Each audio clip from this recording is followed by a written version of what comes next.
Hello, everybody, and welcome to the Twins Daily Postgame Pint. I don't know, we're still working on a rebranding. We've kind of changed the format now to where we kick the show off towards the end of the game and sort of talk through the finish.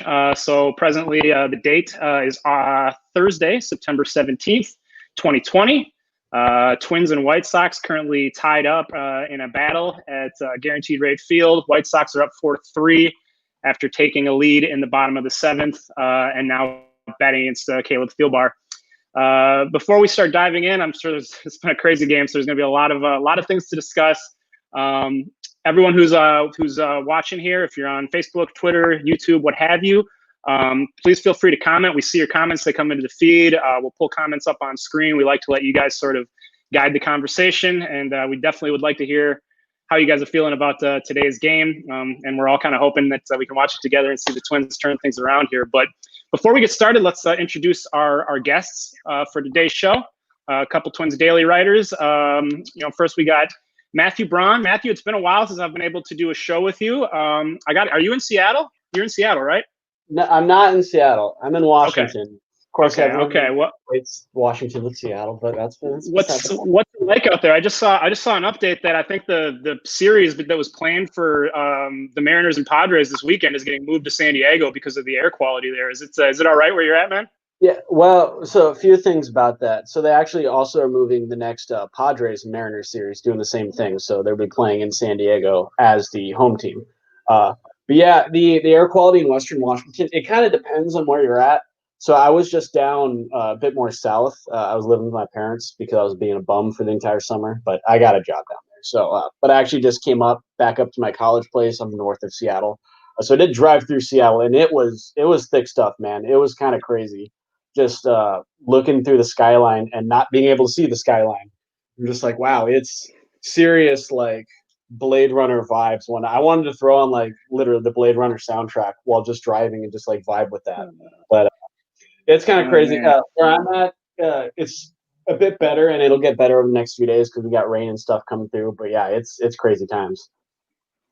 Well, wishing the best to you and everyone out there. It's looks pretty freaky from all the photos and stuff I've seen. We've also got Mr. David Youngs with us now a regular on the Post Game Pints. Thanks for joining us again here, David. How are you doing, my man? I'm doing all right. It's great to be back. I'm hunkered down in my parents' basement in Fargo, North Dakota, working remote for the week. So it's good to see the rents and the brand new puppy. But I'm doing all right. I'm drinking a Uncle Milo's sweet tea. It's my dad, Vic Young's favorite iced tea. He discovered them in the Orlando Walmart, and to his surprise, they can be found at Walmarts throughout the country. So delicious light iced tea. Nice. That's kind of your go-to beverage here. It's like you got your iced tea and Nash has his lemonades. I like it. I like the recurring drink choices. Absolutely. Hey, we'll switch it up. We'll switch it up next time. So the game obviously still not over and hopefully still undecided here. One out now in the bottom of the eighth. But as we look at things as they stand here right now, David, what's the biggest story of this game for you so far? What's standing out to you? Yeah, well, I think, like you mentioned earlier, it's been a crazy game. And regardless of the result, I hope that the effect of Byron Buxton doesn't get overshadowed by the result. He was stellar today. Obviously, that play at the plate probably wouldn't have sent him, but the guy is swinging a hot bat, so that's great. And then also, while we're on the topic of offense, Josh Donaldson, from a lot of different angles today. I think there's a lot of things we can talk about, but a lot of ups and downs today. Yeah. LMAO, Josh Donaldson is one comment we have here from Tanner. Yeah, it's probably similar to what a lot of people are thinking right about now. And of course, we'll get into that incident. I have some thoughts about it. I don't know, as wow, Marwin Gonzalez made a fantastic catch in shallow right field. Matthew, what's your top takeaway? What's your headline for the game so far? I don't know. It's just this has been a weird game. It's been an odd game. It's kind of been one of those games where I really do feel like last year's Twins are ahead right now, or at least they're going to be putting themselves in a position to be ahead. Whereas just this year, it's like instead last year I felt like there at any time in the lineup there were 5, 6, maybe even the entire lineup of guys we were just like, this is terrifying. All of them are hitting. And this year it's just like one or two. Like Buxton's got 2 home runs. Donaldson had a home run. And then beyond that, you're just like, well, this guy's got like a single. This guy took like a walk, but nothing really groundbreaking. It's just 1 or 2 guys on any given day, and that's not really going to help. 3 runs, that's not going to win you a whole lot of games. So I think it just comes back to something we've seen a lot is just a not fully there offense that's not giving the pitching staff a whole lot of room to work with. Because 4 runs are given up. I mean, Theobald might just give up a home run to Gerard Dyson, but I think that's grounds for being DFA'd. If you give up 4 runs, you kind of expect to win those games. So I don't know, just another poor performance from the offense so far. Maybe they should change it in the 9th, but I'm not optimistic. Yeah. It's just Reynaldo Lopez today, a guy that you really, when we heard that he was going to be the starter rather than Dallas Keuchel, which it looked like, great news, right? I mean, they knocked him out before the second inning was over the first couple times they faced him. He dominated today. Nobody could do anything Buxton against him.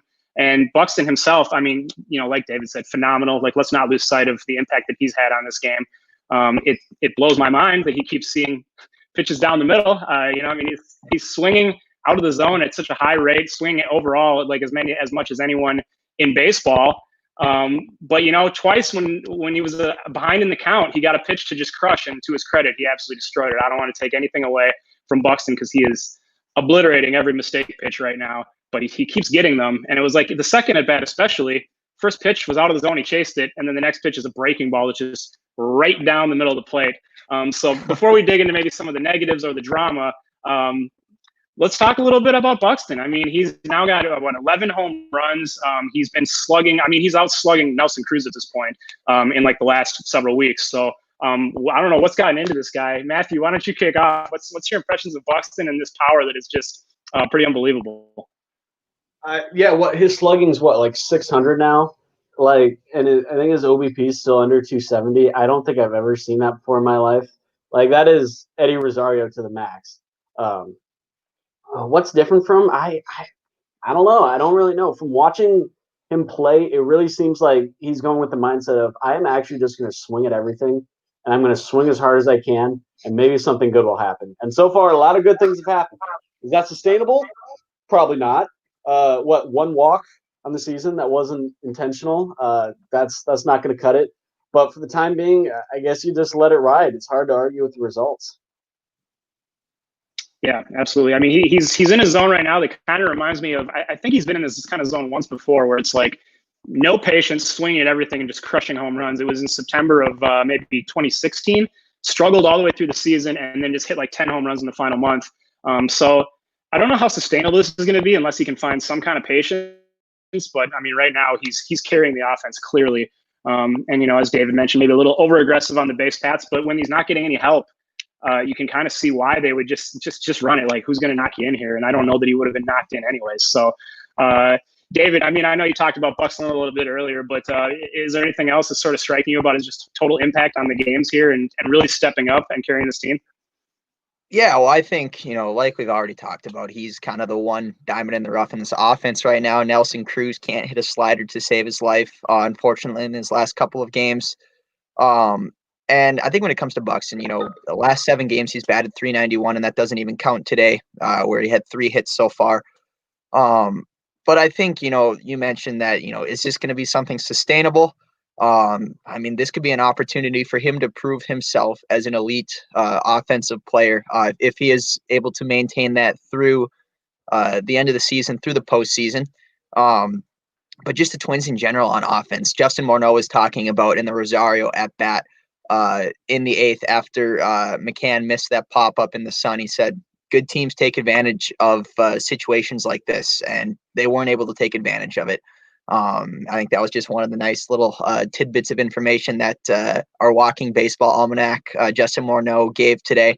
But, it is the offense is going to have to start firing on all cylinders at some point because, like Matthew said earlier, 3 runs isn't going to cut it necessarily in the postseason.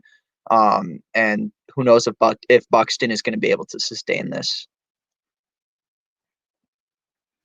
Yeah, well, I mean, that kind of comes back to what's, I was saying earlier about the sustainability of swinging at everything. I mean, in the playoffs, he's going to be facing the best pitchers, and they're not going to be serving him pitches over the plate if it's, still going the way things are right now, where he's chasing so much outside. He's not going to get these pitches to hit. So it's great to see right now, but I'm definitely looking for a little more selectiveness over the last couple of weeks from him. Let's talk about, I think, one of the big stories to come out of this game is what happened with Josh Donaldson. To those who might not have watched it, I believe it was in his second at bat of the day. Donaldson had a pitch. It was a curveball outside from Lopez. He checked his swing, pretty clearly checked his swing, I think. It was called a strike. He turned around to the umpire to ask, I think, kind of inquire about whether it was a called strike, which it should not have been, or whether the home plate umpire was just deciding to assert that it was a swing without even checking, which also was pretty ridiculous. Rocco came out and had a couple words. Next pitch, Donaldson gets an inside fastball and rips it over the fence and left, circles the bases, kicks dirt all over the plate, gets ejected. I get why Donaldson was frustrated, especially because the umpiring this year, I think, has been so atrocious, just beyond anything I've ever seen before. Just day after day, horrible calls that are really just affecting the quality of these games in a negative way. But I hated it. You can't do that if you're Donaldson. He took himself out of the game in the sixth inning. It was a one-run game. He's one of their best players, if not their best player. And lo and behold, the tying run comes home on a ground ball that he probably would have had a play on at third base. It got past Adrianza, turned into an infield hit that drove in the run. And then it's Adrianza leading off the next inning and striking out, and you don't have one of your best bats in there. What's David? What's your vibe about the whole Donaldson thing? I mean, to what extent do you sort of get it, and to what extent do you think that's just, for a veteran leader, that's just kind of unacceptable? Yeah, well, I think you summed it up well. I think right away, it fired me up in the sense that he was upset. Rocco went out and talked, which I thought was a good managerial move for him to let Donaldson cool off, let him recollect his thoughts. But, at the end of the day, I think it's unnecessary, especially at this point of the season. Nelson Cruz was talking about the other day after he had been tossed alongside Baldelli. We got to focus on what we can control. And that's just not a baseball thing. That's sports in general. And I 100% agree with you, especially in this series. The umpires have not been great or anything close to it, in my opinion. But at the same time, Donaldson's been in the league for a long time now. He's a former MVP.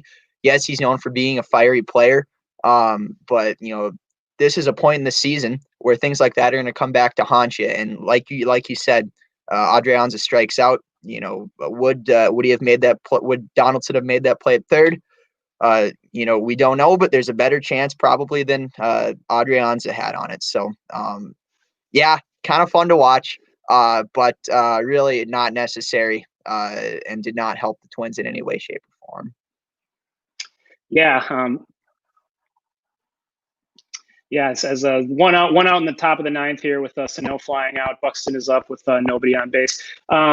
Matthew, what's your feeling about the Donaldson thing? And to answer Tanner's question here, do you think he's going to get fined or suspended? I mean, it was pretty blatantly disrespectful and almost like more so than like a meltdown after a strikeout. It sort of had like that premeditated kind of feel, like he was running or jogging around the bases and just knew he was going to do it. Really just kind of a middle finger. So I don't know. What's your thought on that? Well, first of all, like everyone else has been saying, the umpiring in this series has just been hot garbage. I'm not even going to say, they haven't been up to par, whatever. It's been trash. It's Angel Hernandez. He's one of the worst umpires. We know this. It's just and like it just takes away from the game. I want to watch two of the best teams in the division, hell, in the AL as a whole. I want to watch them play. I want to watch the best players play. I don't want to watch the guy get tossed because some ump had an ego show and didn't want to get shown up because he made a bad call. It's frustrating. This continually happens, and we'll never see an end to it until umps get held accountable. You're making bad calls that affect games. They affect outcomes. Like, come on, get on with it. As far as Donaldson getting tossed, I know you guys said you don't like it. I love it. I'm all for it. This team has been boring to watch at times, just straight tired. We're going through this. We have 3 runs in the game. I want to see someone show some emotion, get excited. look like they care. I know some people that's not their thing. You know, we got stoic players. I don't think I've ever seen Taylor Rogers smile in my life.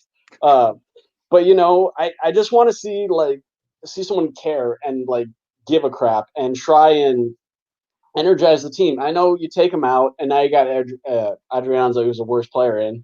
But it's like that's just the guy Donaldson in. He is. He's fiery. He's going to show emotion. He's going to say, "Hey, I think I know what I did was right, and if you don't care, f you." And that's just who he is. Accept it. If you change it, then you've changed who he is as a person, and that's not going to happen. So I love it. Get on with it. If he gets fined or suspended, then throw Rob Manfred out of a building, man. That's just an absolute joke. Yeah, you know, I don't think you're alone in that. There is something to be said for firing people up. I mean, it's why there's, you know, managers are sometimes given credit for getting thrown out of a game, although no manager is affecting a game as much as Josh Donaldson. So, but you know, I got some texts after that happened, and there were some people saying, "Hell yeah, okay, let's see, let's get fired up." And it was kind of a funny protest, if we're being honest, especially since he went back to kick dirt on it again when he had to make sure he touched it. Twins are down to their last out here. Marwin Gonzalez beats out an infield single off the pitcher's mitt. So it's going to be Williams Astudillo. Looks like pinch hitting as the Twins' last hope. Well, yeah, I mean, it had to be it had to take quite a while to get it to first base, but he did. Tanner asks opinion on Cruz' performance today. Did his steroids run out? That's a little mean. I mean, the guy is also 40 years old. But I think it's valid to be commenting on Cruz and not just today. You know, Cruz since the start of the Cleveland series has 1 RBI. He's disappeared. He's gone silent. Are you guys worried about Nelson Cruz? I mean, this offense feels totally flat without him doing anything. David, maybe you want to start, or Matt, it looks like you got something to say. Why is Williams Astudillo pinch hitting for Ryan Jeffers? Can someone answer me that question? Ryan Jeffers is a better hitter. Can I get can we get Rocco on the call? I'm sorry for hijacking your thing. I think he might still be cooling off in the clubhouse. Oh wow, he flew out on the first pitch. I'm so surprised. No worries. Okay. All right, whatever. I'm sorry. Get on with your thing. It didn't work. It didn't work out because Astudillo flew out to center field. The game is over. The Twins have lost. Let's pull up the StatCast real quick here and take a look. Oh, geez. Oh, boy. So, as you can see here, Twins fall 4-3. They fall to 31-20. I believe that's going to be 31-21 now. White Sox are going to move to 33-17. Hate to say it, but I think that with that loss, the AL Central race is all but over. You know, the White Sox are up 3 games with 10 days left. Twins still have a tough series in the north side of Chicago coming up against the Cubs. Kepler, 0 for 4 today. Batting average drops to 204. Honestly, the Twins are in a lot of a different situation if he doesn't miss that throw to first base on what should have been a pretty easy double off there with Kevin Dyson. Is Kepler, can he continue to bat leadoff? I mean, you look at Buxton, who's crushing. Granted, maybe not the plate approach that you want at the top of the order, but he's a guy that's making things happen. Kepler is not. Polanco really is not. As the Twins try to get their offense going here and try to jockey for playoff position, which we're going to talk a little bit about the playoff seeding situation and how things shape up here. You know, the Twins controlling their fate as far as playing the Yankees now, maybe. But Matthew, do you think a shakeup is in order here to maybe get Buxton up to the top of the order and bump down some of these guys who really aren't performing? Sure, why not? I'm all for it. If something's not working, why would you continue to do that thing? That wouldn't make any sense. I love it. Like, in my heart of hearts, I love it so much when managers just go wild. Like, when Sano hit leadoff, I thought I was going to faint because I was just like, it's beautiful. I love it. So, I don't know, hit Donaldson leadoff. Hit anyone who's not named Williams Astudillo leadoff. Just draw names out of a hat. Go crazy. Have Adrianza manage a game for once again. You know, it's kind of at the point also where, you know, these games don't really matter. Let's be honest with ourselves. Seeding in baseball, this doesn't matter. They could literally just Nelson Cruz nap their way through the season, and they're going to get in the playoffs, and they're going to play some team in a 3-game series. And we all know 3-game series in baseball don't really matter. So I'm all for it. Let's get crazy. Let's get nuts. Why not? Yeah, I think going off of that, I had there are some implications to the seating, but yeah. David, what were you going to say? Yeah, I was just saying that I think that I had vouched for yesterday. Oh, give Kepler some time. He was injured, but after tonight's performance, I think there is some real validity in putting him somewhere else in the order. I agree with Matthew, and switch it up. Whether that's Buxton, whether that's Sano again. I mean, it's to the point now where I love Kepler's approach, being aggressive at the plate, but you got to it's not working. He has not played well these last couple games, and that's just plain and simple.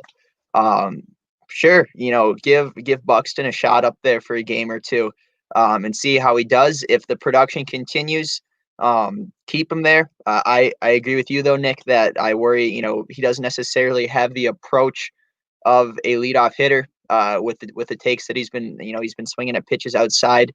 But at the same time, he is really fast, and the sooner you get him on base, the sooner better things are going to happen.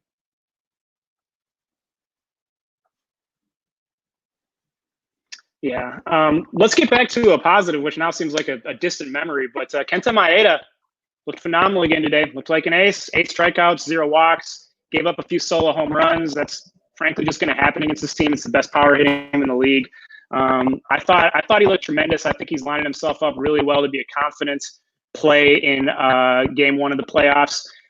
David, what's your impressions of Kenta Maeda today? And do you think I see a lot of people? I wrote an article about Kenta Maeda today on Twins Daily, basically saying, I mean, at least I don't know what he's going to look like for the rest of his contract, but he's an ace right now. And the responses from a lot of people are like, well, he's a good number 1, maybe. I don't know if he's an ace. I mean, what do you need to see from the guy to call him an ace? I just don't understand, because by pretty much any measure, this is a top 10 pitcher in the major leagues. Well, I think, frankly, all that it takes now is for dictionary.com to put in Kenta Maeda as the definition, because I agree that he has proven himself as the Twins' ace. Twins fans, make sure to check out Nick's article that he wrote. It's very good. Talks about the definition of an ace in the Nick Nelson dictionary. But also, Kent is fun to watch. And no, he doesn't have the characteristics of maybe your traditional ace who is going to, absolutely throw heat. But at the same time, who cares? He's striking guys out. When he came in, I wrote an article on Kenta a few weeks back, and I labeled him as somebody who maybe isn't that sexy strikeout pitcher, but he's striking out a lot of guys. Earlier this season, struck out 8 consecutive batters, 8 batters tonight. And just a fun guy to cheer for too. For the first time tonight, or yet last night, I watched the video. He is a YouTube sensation apparently. And he's got his own YouTube channel. If you haven't watched the video of him talking about the letter that Taylor Rogers sent him after Taylor Rogers blew his no-hitter, it's a good wholesome watch. But bottom line, I think Kenta is rock solid. He's consistent. And consistency is so important, especially once it gets down into the postseason.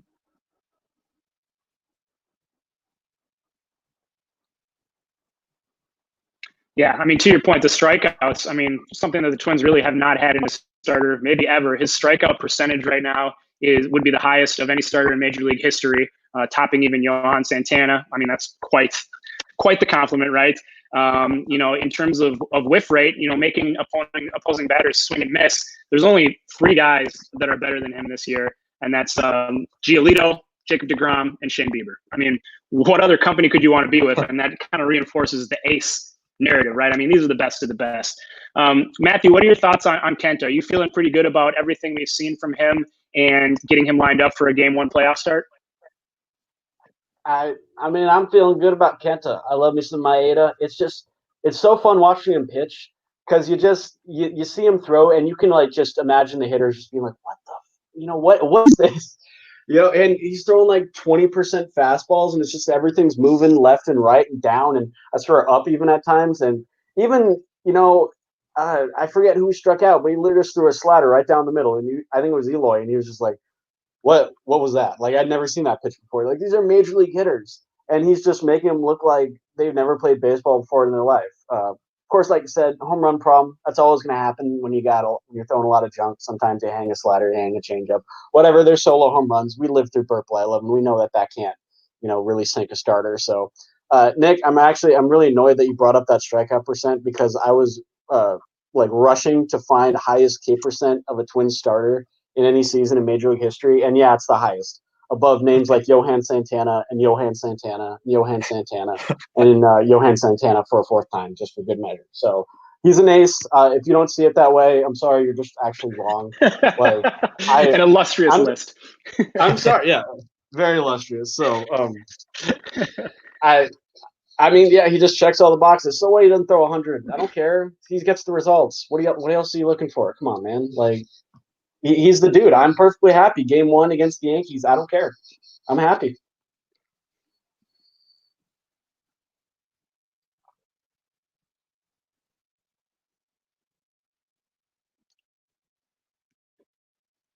I love it. I love it. So let's talk about the way the playoff situation is shaping up here.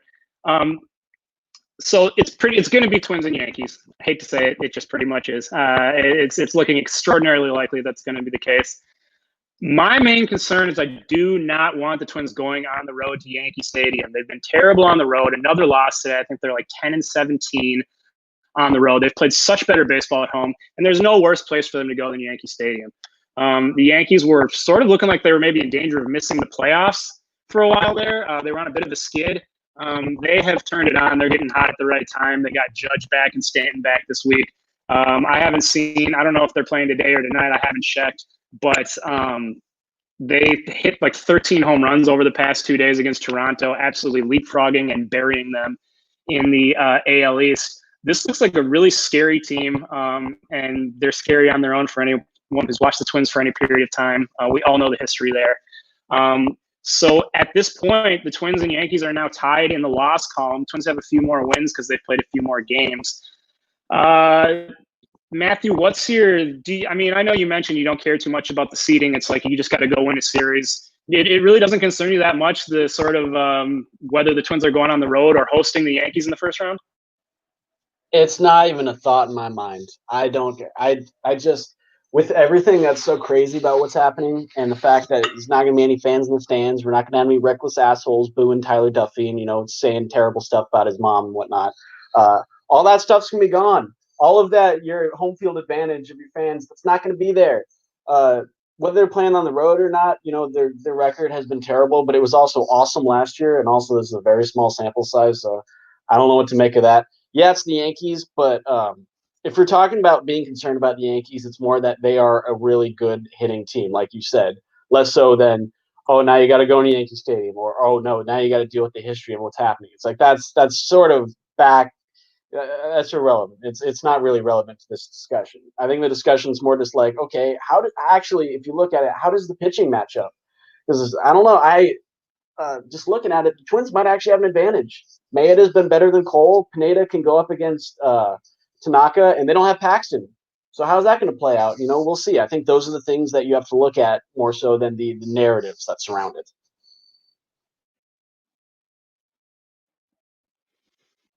It's a valid point. Still a little nervous about that offense, though.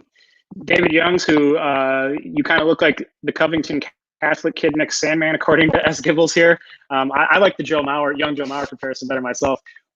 I was going to say, I like the Joe Mauer one a little bit more. How hard should the Twins be pushing to finish with a better record than the Yankees and try to preserve home field advantage here? I think this year the Twins have struggled on the road more than they have in the past. I agree with Matthew that there's no fans in the stands, which, if they're playing in a hostile Yankee Stadium, that is something that can affect things. But there isn't. But at the same time, I want to see them play at home mainly because I want them to finish out the season strong. There's an old baseball saying that says that good teams get hot at the right time. And the Yankees are getting hot right now. There's no denying that. So I really want to see the Twins turn it on. In that 3-game series, they're going to see Garrett Cole. They're going to see Tanaka. They're going to see, I believe, J.A. Happ is their third guy. So it's, not bad pitching by any means, but at the same time, as we've seen, the Twins have hit good pitchers this year, arguably better than they've hit not as good pitchers, as we saw tonight or this afternoon. So I'd like to see them play at Target Field, simply because statistically they've been better there this year than they have been on the road. Now, no, they haven't played at Yankee Stadium this year. And I know people will start talking once we get close to the series that, the Twins haven't won a postseason game or a postseason series since 2002 or whatever. Oh, the Yankees, yes, that's true. But some of the guys on their team were like 4 years old at that point. They don't know. I mean, they know, but I think keeping that, on the mental side of it, you can't let that get into your head. You got to go out there and play your game, and you got to, focus on what you can do as a baseball team to beat the other team that you're playing that just happens to be the New York Yankees. Yeah, we got a comment from Seth Stowe here in the feed. Apparently, Dan Hayes, our buddy Dan Hayes from The Athletic, tweeted that the same umpire crew will be doing the Cubs series as well. So that means we're getting Angel Hernandez again. That means, there's been just so many problems with this crew in this game. And I have to imagine some bad feelings are going to be carrying over into the next series. David, how do you feel upon hearing that? Do you think it's going to be an issue, or do you think maybe they'll be able to set it aside and play a better series against the Cubs? Well, first of all, I got to say, I can't tell if I'm at a DJ Pauly D fist pump concert or if I'm watching Angel Hernandez give the strike call when he gives it, because it's eccentric. But I think that obviously you would hope that things don't tie over. But I'm a realist, and I think that there's probably going to be some heat. Now, maybe Rocco, Nelly, and Josh Donaldson bring an edible arrangements to Angel Hernandez's hotel wherever he's staying. Things calm down. But at the end of the day, there's no denying that what happened in this series is going to be fresh in their mind. But at the end of the day, I still really go back to what Nelson Cruz said in his interview with Marnie Gellner a couple days ago. You got to control what you can control. That's not denying that the umping has been very poor. I'm not trying to say that these umpires have been great, because that would just not be true. But your professional athletes, and that mental toughness is a part of the game. And I hope it's something that, I hope they're able to keep their cool and go out and play loose baseball. Yeah, I think if you look at Rocco's strengths, that seems to be one of the top ones. He really is able to keep these guys on an even keel, sort of snuff out the drama, stop really negative feelings from carrying over to the next day. So I agree. I think they'll be able to set it aside. But yeah, it's really interesting. Two of their top veteran leaders and their manager have both been embroiled with this umpire crew. Matthew, what's your feeling about heading into the Cubs series here? Sounds like maybe you don't care too much about the outcomes with the seeding stuff, but are you looking forward to watching these umpires work it? And also, I want to ask Rich Hill, maybe his last start before the playoffs tomorrow. What are you looking for him? I think he's starting tomorrow night. All right, a lot of things to go over in that. So first, I am ready to see Josh Donaldson suplex an umpire. I think it'll happen. I hope it's Angel Hernandez, because by God, he deserves it. But anyway, also, some other note, I was talking to my dad about this, and it's like you guys are so Rocco Baldelli. You know how bad you got to mess up to piss off Rocco Baldelli? Like, at that point, it's like when Joe Mauer complains about a strike. Because then you're like, well, I think he would know more than you, actually. So if you're pissing off Rocco Baldelli, yeah, you have nothing wrong. So it's like you said, it's weird to think two big veterans and manager tossed in the same series. So I think that's going to broil over a little bit. I hope it doesn't, because like I said, I want to watch a good team in the Twins. I want to watch I think they're good in the Cubs. I haven't been keeping up. I don't care about the NL, but I think they're at least decent. I at least want to watch baseball more so than think about, oh no, we got to deal with these umpires who got their own personal grudges. So there's that. For Rich Hill, he's the X factor. He really is in this for the starting rotation, because if you set up a 3-game starting rotation, I assume most people are not going to put him there. Then you get to the second round of the playoffs and you expand that a little bit, and now you're thinking, well, we're probably just lost Odorizzi for the year, and Dobnak just got optioned. So beyond your top 3, there's kind of a drop off. So you're really hoping for Rich Hill to be that linchpin, and if he's not, maybe you see him come in sort of this Nathan Uvalde role. Remember from 2018, sort of the rover, I think they called it. Maybe he goes 3 innings one day. Maybe, okay, we need a guy to go just 1 inning today. And he sort of just plug and play, put me in, coach, I can pitch. And we've seen him be effective in short stints. He'll start games for the first 3 innings like, God, this guy's unhittable. And then he'll walk 3 guys in the fourth. And he's like, Jesus, this is a lot to take in. So, if he gets over that, great, you got another effective starter. If he doesn't, I still think you can mold that and utilize that in an effective role. I just noticed your little poster with the K and the crown on it. Is that a King Kenta reference in the background there? Where's that? No, that's Felix Hernandez. That's from the King's Court, which is no longer in session. It works for Kenta too. It does. You know what? They gave those out his last game, right? Maybe. No, well, they give him out anytime in the King's Court, anytime he started. So, yeah, that was specifically that game. That was against the Twins. I remember this. It was against Phil Hughes in 2014, I believe. Nelson Cruz hit a solo home run for the Mariners. Both pitchers went complete game. It was the shortest game I'd ever been to. It took like 2 hours. It was so much fun. That's awesome. Yeah. So the big thing with Rich Hill, who's pitching tomorrow, and Kenta Maeda, who pitched today, I think, as we look ahead to a likely Yankees showdown in the playoffs. Andrew Gibo, who was on the show last night, comments, I know the history, but I think too much is made of the Twins-Yankees postseason record. I get that because I'm like an analytical person who tries to think very rationally, and I know that like technically that is true. Like it doesn't really matter that much, especially because there are so many different players. I mean, like Byron Buxton doesn't care about the Twins losing to the Yankees in 2003, right? But it's just every time. I mean, every time they just seem to shrink in the moment, and it does scare me. But it gives me a little more confidence to have guys like Maeda and Hill and Donaldson who have played in October, been in big moments, and certainly will not be intimidated. David, what's your feeling? What's your feeling about sort of the experience? We saw Kenta today. We're going to see Hill tomorrow. Having those guys around going into a series against a team like the Yankees that obviously has the reputation and some big sluggers. Yeah, well, I think that experience is huge. You've got Maeda, you've got Hill, you've got Donaldson, you've got Cruz. I mean, almost all the guys on this team have played a postseason baseball game. And, that's huge, not only in the clubhouse, but for, calming the nerves, things like that. But at the same time, I got to agree with Andrew here in the sense that, I certainly agree with everybody else in the room that, when you think Twins Yankees, it's impossible not to spot the elephant in the room. But at the same time, Rocco Baldelli, Nelson Cruz, Josh Donaldson, they don't care about that. Like you mentioned, Byron Buxton doesn't care.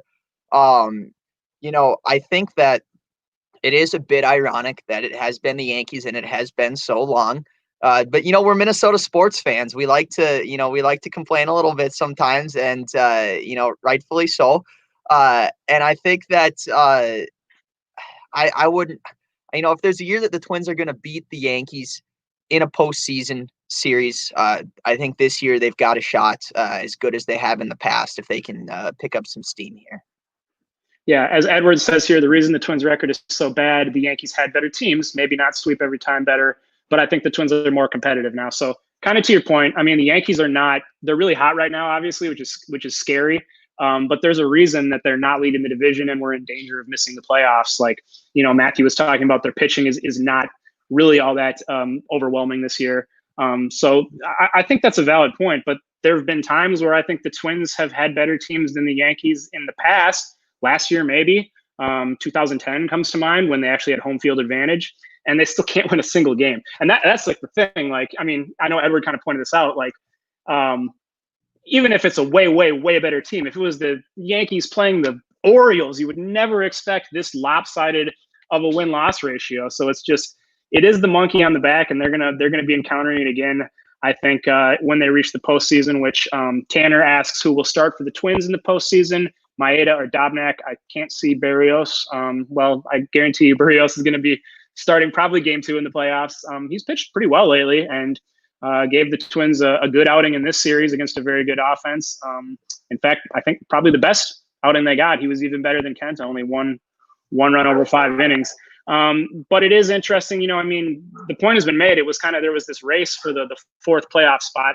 I think as a dog barks, I think it's pretty clear that the top three guys that are going to go in that first round will be Barrios, Maeda, and Pineda. But the options are kind of running out now for that fourth spot. It's going to be probably Rich Hill at this point. If Odorizzi can't get back, and who knows where they stand on Dobnak. I mean, sending him down at this point in the season is kind of a big statement, and he's really been struggling lately. David, do you have a feeling on sort of the order they should come out of the gates with in round one, and who might be that fourth starter if they get to that point? Absolutely. Well, I think about it every night before I go to bed. It keeps me up. I think obviously you go with Maeda game one. I'd go with Barrios game two. I got to pull up a tweet that fellow Twins daily writer Matthew Taylor brought up that for as far as pitchers who have pitched since 2017, there's only two pitchers who have at least 550 innings in the American League who have an ERA under 4, and that list is Justin Verlander and Jose Barrios. So he's a good pitcher, and like you mentioned, Nick, he's been good lately. Gave him the best start of this series. And I think for that 3-hole, you go Pineda, in my opinion.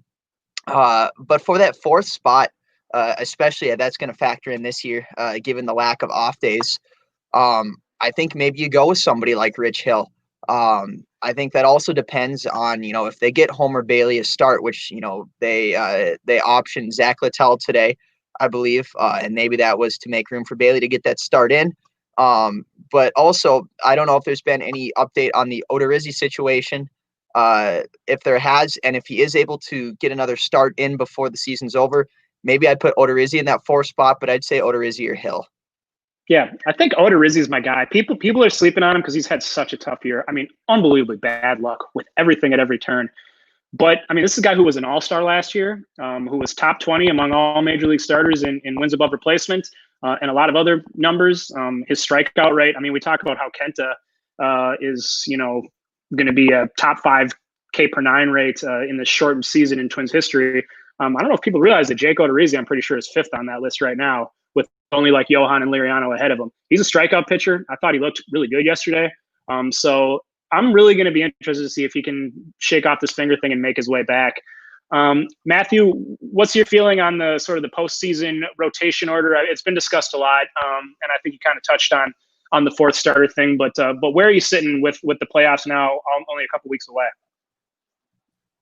Well, I have confidence in about 3.5 starters right now, which is probably suboptimal, but also that's just kind of the way things went, with the Odorizzi injury and with Dobnak just falling off as hard as he did.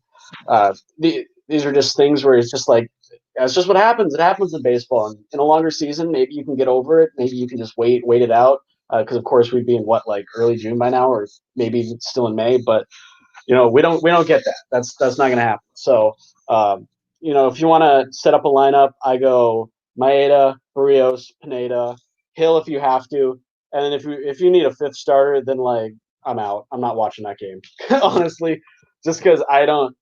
Even if you rush back Homer Bailey, I don't trust him. If you rush back Jake Odorizzi, I don't trust him. You bring back Randy Dobnak, I'm gonna throw my phone away and just not look at it for the 4 hours during that game. That's just kind of how I'm feeling right now. So if there is a big downfall to the Twins, besides their offense not being as great as it should be, it's that back end of the starter where you're just we got 3 solid answers and we'll find it the rest of the way there. So I don't know. I'd even think about putting a bullpen game out before starting, a guy like Odorizzi or rushing back Homer Bailey. But that might be a different discussion. I mean, it's not impossible. I mean, now that you bring that up, that's an interesting point. It's not impossible we could see a bullpen game in the playoffs with the lack of days off. And really, the Twins have been quite effective with bullpen games, and they're not the only team that has the depth to do that kind of thing. Lee Garcia says, "Let's go Sox. It's our time now, Twinkies." We don't like that comment at all. Lee, hey, it took you 12 years to make the playoffs again. Go ahead and it only took everyone and their mother making it. Go ahead and enjoy that. Enjoy it. Gibo says you sound a little angry, Matty B. I don't know. Isn't that kind of how he doesn't know what he's talking about? He doesn't ignore that man. So Tanner, this is, I think we're gonna get wrapping up here. Tanner says we have home field advantage also. That's not necessarily true. We mentioned a little earlier. Whichever team between the Yankees and Twins, assuming that those teams play each other in the first round, which is looking very likely, whichever one of those teams finishes with the better record will have home field advantage. And they're tied in the loss column right now. As I mentioned, the Twins have a few more wins, but the Yankees are red hot. The Twins not so much. Twins going into a tough series against the Cubs at Wrigley Field. Cubs a first place team, very good team, and then a little bit of a softer schedule there in the final week, 2 days off, and then home series against Detroit and Cincinnati. So the Twins will have an opportunity to kind of regain some traction, I think, and get into a little bit of a better place before the postseason starts. But as we mentioned earlier, with this loss today, they're now 3 games behind the White Sox. And the White Sox do have a harder schedule. I was looking earlier. Let me see. Their remaining games, they have 3 at Cincinnati this weekend, then 4 at Cleveland, and 3 versus the Cubs next week. So, if they get out of this hot zone and maybe go on a little bit of a slide, it's not impossible the Twins could come back. They also lost their tiebreaker by losing today. I guess I don't know who is the tiebreaker now, but the Twins definitely would have had it by winning the season series if they would have won today. So that's another thing working against them. So really, it comes down to playing in this last week for playoff seeding. Matthew, as we kind of give our final thoughts here, maybe the seeding, you've made clear you don't really care too much about who the Twins play, where they play. So really, in this last week of games here, what are you going to be watching most closely? So what am I watching? I kind of mentioned this the other day. For the Twins, I think you just wholly got to focus on what's going on with you.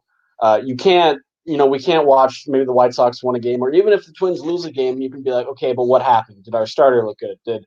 Is Trevor May finally not giving up home runs at an obnoxious rate? Did Marwin start to hit? Do we got to rise back? These small things that add up and eventually make the Twins as good of a team as we think they can be. Because I don't think they've reached that peak, and I think a lot of people would agree with that. So, it's just that stuff. It's that small stuff, and you analyze that. And the wins and losses, they'll come and go because that's how it is. But you just focus on getting yourself to be the best that you can be, and then beyond that, hey, let the chips fall where they are. If you have to go up against the Yankees, just make sure you're doing that at your full strength. That's pretty much what I'm coming at. Yeah, and getting those bats going is obviously going to be key. I think we saw some encouraging things from Maeda today and a couple other pitchers we didn't even mention. Trevor May came in a big spot and got a huge strikeout. That was good to see. I think he's going to be a key guy. But you look at the box score today, Max Kepler 0 for 4. Donaldson goes 1 for 3, hit a solo home run, and immediately got himself kicked out of the game. Polanco 0 for 3. Cruz 1 for 4 with a single. Sano 0 for 4. They got to get some of these guys going. It's going to be really hard to feel confident in this team if they can't get some of these bats warmed up. David, what's your key storyline? What are you going to be watching here in the last week as the Twins try to get themselves ready for the playoffs? Yeah. Well, growing up, my mother would read me the book "Be the Best You Can Be" by Kirby Puckett. I love that book. Before every Little League baseball game, tennis match. I've still got it at my apartment today. It's got a few bite marks on it. Not from me, from my dog. But that's what the Twins have to do. Like Matthew said, wins and losses will come and go. This team has not played to their full potential. I firmly believe that. And I think that's something that down the stretch here, we want to see happen. Obviously, chances of winning the division are a lot less because of the outcome today. But, if you're in that Twins locker room right now, you're not thinking, all right, we got to catch the White Sox. We got to win the division. You're thinking, all right, let's put together a quality 9 innings and let's win a baseball game, regardless of who that opponent is. That's a mentality that they need to take into the postseason, whether they're playing the Yankees, whether they're playing anyone else. So I think, and that comes down to offense. That comes down to consistency in the bullpen, because we've seen a lack of that a little bit, not yesterday, but today a little bit. And, really focusing on those little things to get them to play to their potential that this team was hyped up to be. Yep. We have Seth. Seth mentions in the chat here, Rocco's late to his press conference. Could just be Maeda meeting with the Japanese media, but he's wondering if anything is up. That'll be worth keeping an eye on. I recommend checking out twinsdaily.com. where you can find all the latest updates, a recap of this game. Those game recaps always include a bullpen usage spreadsheet, which you can see on screen here if you're watching. I think this is really slick, gives you an idea of sort of what the layout is heading into this Cubs series, as we see Clippard, May, Thielbar, Romo, Whistler all pitched today, with Maeda coming out after the 5th, which John mentions, why did they take him out so soon? I think they're probably just trying to make sure his arm's going to be good for the playoffs more than anything, and take it really easy on him. But Rogers hasn't pitched in 3 days. I assume he's probably going to pitch tomorrow in any kind of close game. That's a guy who obviously a critical piece as we look ahead to the playoffs. What kind of shape is he going to be in? How much can they trust him? Been one of the best closers in Major League Baseball for the last 2 years. Struggled this year, but the peripherals, are pretty good, and it's a small sample. So I think that is a key thing to watch, as we talk about things that we're going to sort of individual performances to monitor in this last week. Rogers is a big one, and obviously some of these hitters. So thank you to everyone for joining us. It was great to chat about this game. Another tough one, a couple really tough losses in this White Sox series. And, all credit to Chicago. I hate to say it. Give credit to Lee and his White Sox, but they're a good team. They're going to be very scary in the playoffs. They've pitched well. They pitched well in this series, which surprisingly well. I don't know how much you want to credit them for pitching well, or the Twins for maybe not showing up in any of the non-Giolito games. But the White Sox are locked in, and it's looking like they're probably going to be the #1 seed in the American League here in the playoffs. So there's going to be an interesting final week, and then it's going to be playoff time all of a sudden. So everyone, thank you for joining. Thank you for all the comments. Huge thank you to David and Matthew for joining us here today on this Thursday afternoon. Everyone, you can always go to postgamepint.com. Find a downloadable podcast episode of the previous day's game. Find a YouTube video. You'll be able to run back and rewatch this thrilling conversation that we've had here today about a struggle for the Twins. So yeah, by all means, swing by twinsdaily.com as well. We'll have all kinds of coverage of the last week and heading into the playoffs here. David, thank you, sir. Thank you so much for joining. And Matthew, you as well. Appreciate it. Everybody, take care and go Twins.